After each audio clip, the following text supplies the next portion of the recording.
Streaming now, this is the Wood TV Live Desk.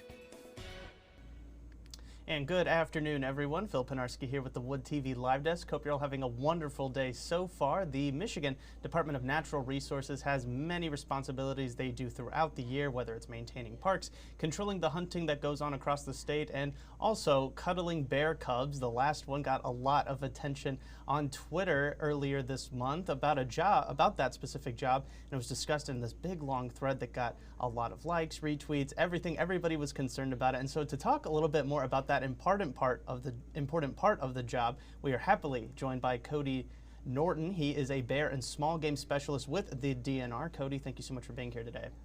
Yeah, thanks for having me, Phil. And Cody, I want to start off not so much talking about the cuddling aspect to that thread, although we will be getting into that very soon, but more so on the overall reason that the DNR and the team is out there, and that, of course, is to track and monitor some of the mama bears that are out in the forest. Sure, absolutely. So it's really part of our surrogate sow program, which is what we call it. So, adult female bears we refer to as sows. But we try to maintain, some collared adult females out on the landscape so that if we do have an orphan cub show up in the springtime, we can locate her cubs that if we get close enough to her, hopefully she will put up a tree for their safety, and then we can try to introduce a new cub to her litter. Mm-hmm. And can we touch a little bit on how that process is done? And also you guys sedate the bear to kind of measure her, weigh her, draw her blood, replace that collar that you put on the sow as well. How do you, and also I'm very curious, how do you guys even find them? Most of the time, especially in the winter, they're hibernating, trying to sleep off all that extra weight that they've put on. How does all that entire process work? Absolutely. So I guess for finding the sows, here in the UP, we've been kind of more getting back into the program. It has been going on for quite some time in the northern lower peninsula, but hasn't been in the UP for a while now. So we've actually been doing trapping in the springtime in order to catch bears, put collars on them, and then we can use those collars to find them the following winter and hopefully, winters after that. In the northern lower peninsula, we're typically relying on reports from the public where people might stumble across a bear den on their property or on public land and then give us a call and report that they found a bear. Then we'll try to, listen once cubs should have been born to see if we can hear cubs, or try to potentially take a peek in the den, see if there might be yearlings there. Anything to indicate that that is a female bear and that we aren't waking up a male bear kind of for no reason. Mm-hmm. Right, and I guess just kind of a little bit on that same track, we are showing some of the photos from that Twitter thread right now of just, the whole process really, but kind of talk about the importance. I mean, you mentioned a little bit about maybe an abandoned cub is there and you're trying to introduce them to the sow, but maybe, the overall importance of keeping an eye on these different bears and also monitoring the families as they move throughout the wilderness.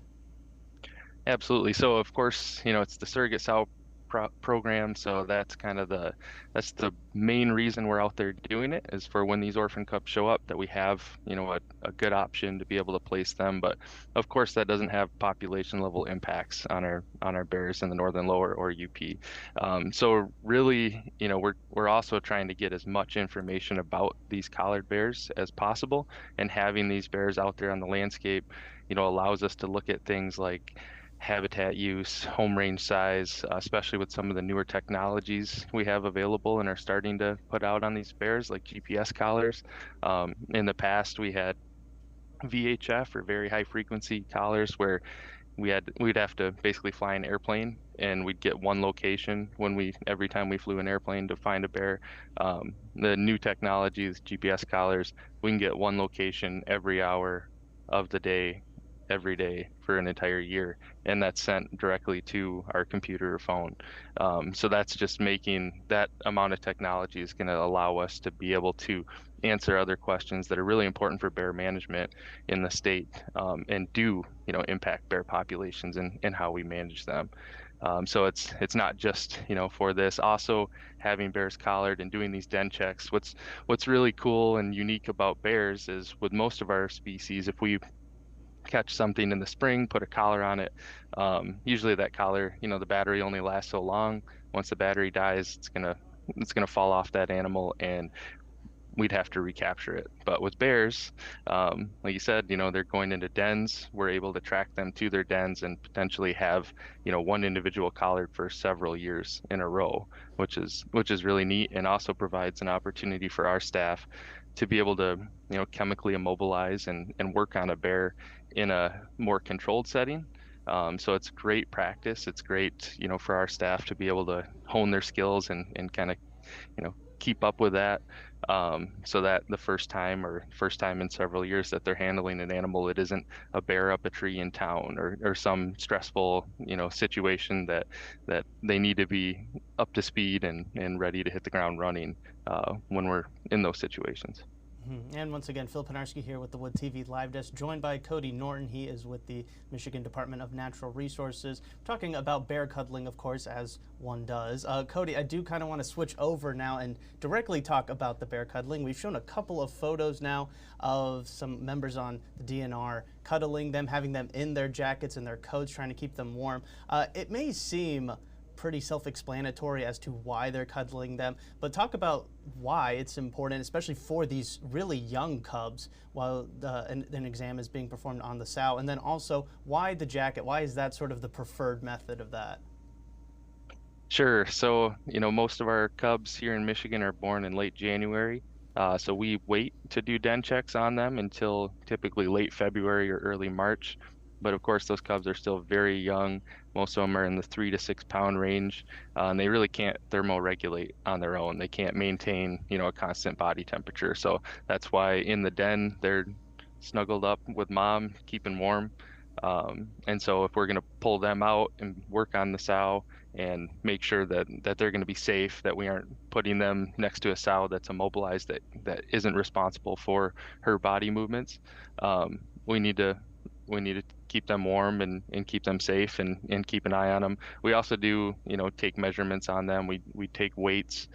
We've started inserting pit tags, passive integrated transponders, which is like what you'd put on a dog, to be able to scan and identify individuals the next year in the den. And so, that's just kind of the best option that we have out in the field, rather than bringing out, some sort of heating device or anything like that. For the sow, or for when we're doing a den check involving yearlings, so those cubs the following winter, they'll still den up with mom. We'll actually use sleeping bags, so to keep them warm. So it's just for cubs, it makes the most sense to put them in a jacket and use body heat to keep them warm. Right, and while it does seem like, just the most adorable thing ever, again, these photos just tell an incredible story. It was mentioned in the thread that it's not as nice as you may think it is. One, they've got extremely long claws, and also they don't smell that great either. They're still a wild animal. I think that is something very important to keep in mind there, right? Oh, absolutely. It's kind of neat, as soon as they come out of the den, they're able to climb trees, and they basically ratchet up them, and they're hooked on like Velcro. And you certainly see that, when you're doing den checks. It's almost impossible to get them off of one person and placed back in the den, or to, get a weight on them. They just latch onto any piece of clothing, including skin sometimes with the claws. So yeah, they're a wild animal. But it's funny, you take them out of a jacket to weigh them or anything else, or when you're first taking them out of the den. I mean, they let you know they're not happy. They'll make vocalizations and everything else. Once you get them in a warm jacket, usually they settle right down and don't make a peep. Right, gotcha. And Cody, before we let you go, I do have one last question. A lot of people on Twitter, once that thread was posted, seemed to be very interested in signing up to become a bear cuddler with the DNR. Set the record straight. Can people actually have the opportunity to do this, or is this really for specialized individuals who are with the Department of Natural Resources? Sure. So, and I know there was some confusion with that, and I think there was kind of a, trying to be funny on the Twitter thread with, that permanent staff get to be part-time cub cuddlers in the winter. So that's really all that was. We don't hire people just to cuddle cubs. It's just kind of a perk of the job when when you're wildlife staff with the DNR, and get to go out on den checks.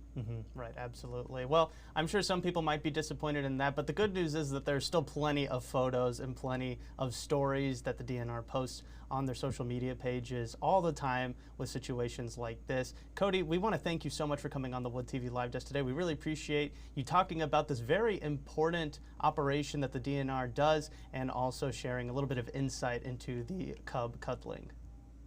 Absolutely. Thanks for having me, Phil. Of course, and I want to thank everybody else for tuning into this latest edition of the Wood TV Live Desk. I'm Phil Penarski, and we hope you have a great rest of your day.